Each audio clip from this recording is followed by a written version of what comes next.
Oke, bismillahirrahmanirrahim. Assalamualaikum warahmatullahi wabarakatuh.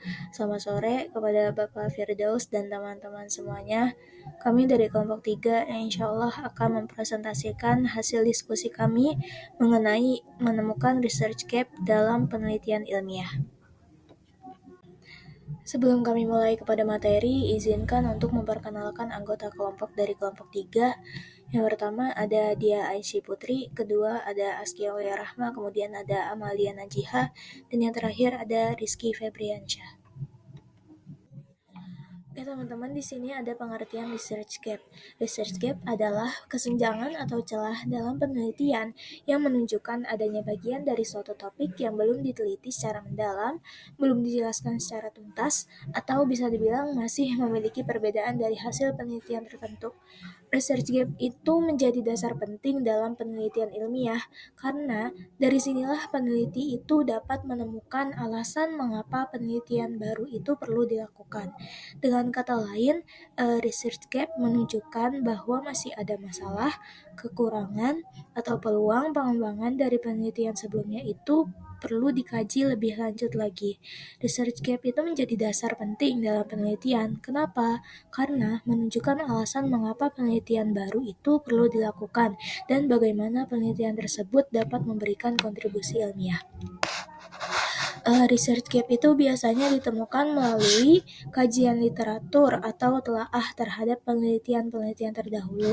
Peneliti itu membaca berbagai jurnal buku dan laporan penelitian untuk melihat apa-apa yang sudah diteliti dan apa-apa yang belum diteliti. Terus juga bisa melihat apa yang masih menjadi kelemahan dari peneliti sebelumnya. Jadi dengan demikian, research gap itu membantu peneliti untuk menentukan fokus penelitian yang lebih jelas, relevan, dan memiliki nilai ilmiah. Kemudian ada tujuan menemukan research gap. Tujuan yang pertama yaitu mengetahui kekurangan dari penelitian sebelumnya. Kemudian yang kedua, menemukan topik penelitian yang baru atau masih jarang diteliti. Kemudian yang ketiga, mengembangkan teori atau konsep yang sudah ada. Dan yang terakhir, memberikan kontribusi ilmiah dalam suatu bidang penelitian. Oke, kemudian ada jenis-jenis research gap. Yang pertama ada gap teoritik. Gap teoritik itu terjadi ketika teori yang digunakan dalam penelitian sebelumnya belum mampu menjelaskan fenomena secara lengkap atau masih terbatas. Contohnya bisa diambil dari penelitian pendidikan karakter dalam PAI lebih banyak menggunakan teori pendidikan umum, sehingga bisa dibilang masih diperlukan kajian yang lebih mendalam atau menggunakan teori pendidikan Islam secara lebih mendalam. Kalau gap teoritik ini itu dia biasa terjadi ketika teori yang digunakan dalam penelitian sebelumnya itu masih terbatas atau bisa dibilang belum mampu menjelaskan suatu fenomena secara menyeluruh. Kalau dalam kondisi seperti ini, peneliti itu bisa mencoba menggunakan teori lain dengan cara mengembangkan teori yang sudah ada atau menggabungkan beberapa teori untuk mendapatkan pemahaman yang lebih lengkap. Kemudian yang kedua ada gap empiris. Gap empiris terjadi ketika hasil penelitian sebelumnya menunjukkan temuan yang berbeda atau tidak konsisten.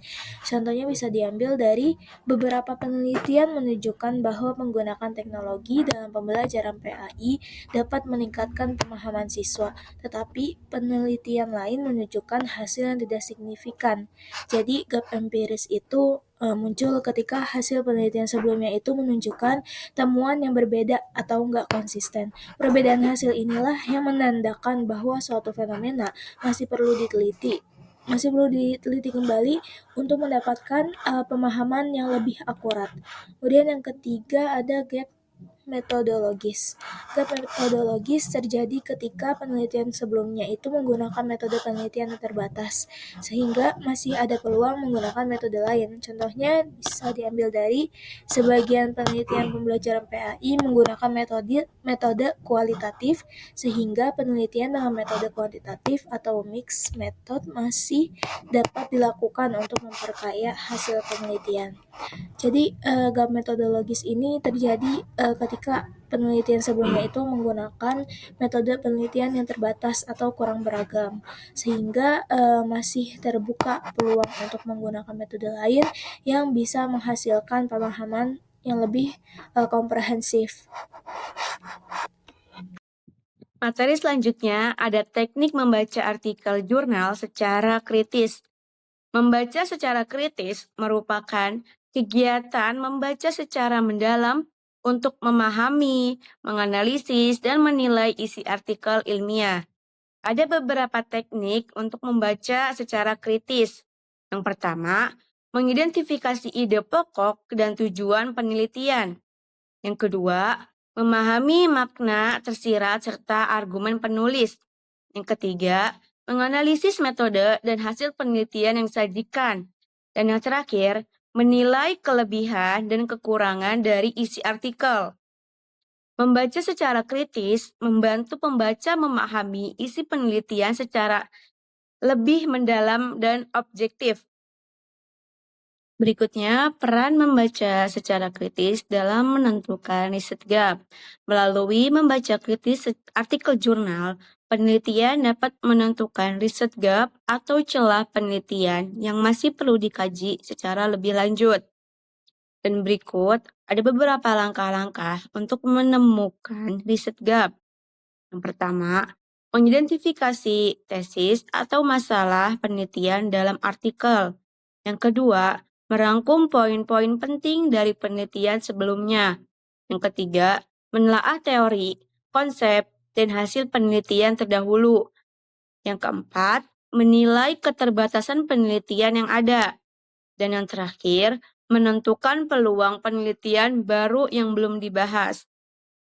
Dengan ini, penelitian dapat mengembangkan penelitian yang lebih relevan, baru, dan bermanfaat bagi perkembangan ilmu pengetahuan.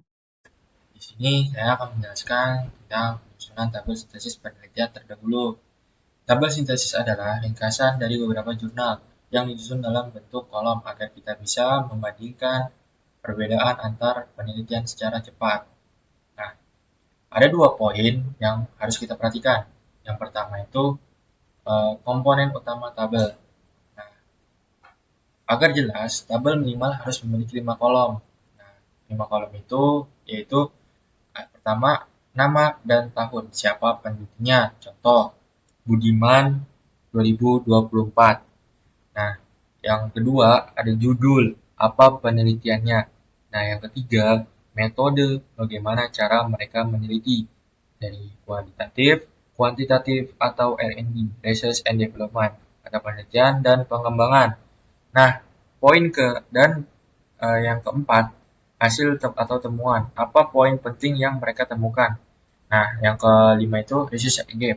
Apa yang belum mereka bahas? Nah, ini bagian yang paling pentingnya. Lalu poin yang kedua, cara mudah menyusunnya.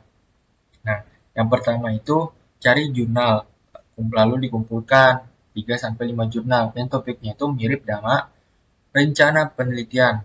Nah, yang ketiga itu identifikasi celah. Saat membaca, tanyakan apa yang kurang dari jurnal ini. Misalnya, sampelnya terlalu sedikit, metodenya jadul, atau lokasinya hanya di kota besar. Nah, yang ketiga, masukkan ke matriks. Tuliskan poin-poin tersebut ke dalam tabel. Nah, contoh ringkasnya itu dalam media topik PAI. Nah, di ini ada penulis atau tahun. Nah, yang pertama itu ada Ali 2023. Nah, fokus penelitiannya itu dengan video YouTube. Nah, hasil utamanya itu siswa jadi tidak bosan, hanya nonton saja. Tidak ada interaksi dua arah. Itu research gap-nya. Nah, di sini siswa itu menjadi tidak bosan dikarenakan dia belajar dengan menggunakan YouTube dengan video-video agar siswa itu mudah untuk belajar. Nah, yang kedua ini ada Maya di 2024. Fokus penelitiannya itu dengan game quizzes. Nah, hasil utama itu nilai ujian naik. Research gap-nya itu hanya untuk evaluasi, bukan untuk penjelasan materi. Nah, di sini tuh dengan game quizzes ini menggunakan ujian menggunakan game quizzes, siswa itu agar tidak mudah stres dan tidak mudah pusing ketika mengerjakan ujian karena soal yang sulit. Nah, di sini tuh banyak animasi, untuk menjawab soal-soal tersebut. Nah, ini untuk uh, meningkatkan nilai ujian juga. Nah, disitulah fokus penelitiannya itu dengan hasil utama yang ujian yang lain. Oke, selanjutnya.